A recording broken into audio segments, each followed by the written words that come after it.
ভাই দেখো, এই যে আমার মা, এই যে বিপত্তারিণী মার ওই যে পুজো দিয়ে এলো। তারপরে বললো যে তারুলুচি খাওয়ার আগে মাকে ভোগ দিতে হয়, অন্ন দান করতে হয়। কাউকে দান করার মতন তো কেউ ছিল না এখানে, তাই জন্য আমরা মাকেই দিচ্ছি।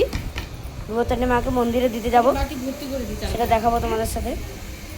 এই যে মা এখন চাল দিতে গেলো, এই যে এখানে দেওয়া হচ্ছে, এটার নাম জানি না আমি, এটা কী নাম আমি বলতে পারবো না।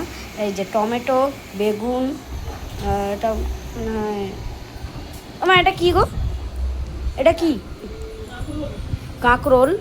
আর এইটা বিট বিট বিট। আর এই যে দেখো চাল চাল, এই যে চাল কুমড়ো, এই যে এখানে গাজর গাজর, আলু, দুটো আলু দেওয়া হয়েছে এখানে, এই যে। আর এই যে এটা কি ডাল জানো? মসুর। এই যে এটা মসুর ডাল দেওয়া হয়েছে, আর মুগ ডাল দেওয়া হয়েছে। এই যে মায়ের মন্দিরে দিতে যাবো আমরা। এই যে মুগ ডাল, মসুর ডাল, আর এগুলো। আর ছোলাটাও যাবে নাকি? না, ছোলাটা এমনি। তো এইভাবে সাজিয়ে নিয়ে যাওয়া হবে। এই যে এর ওপরে ঢাকা দিয়ে দেবো।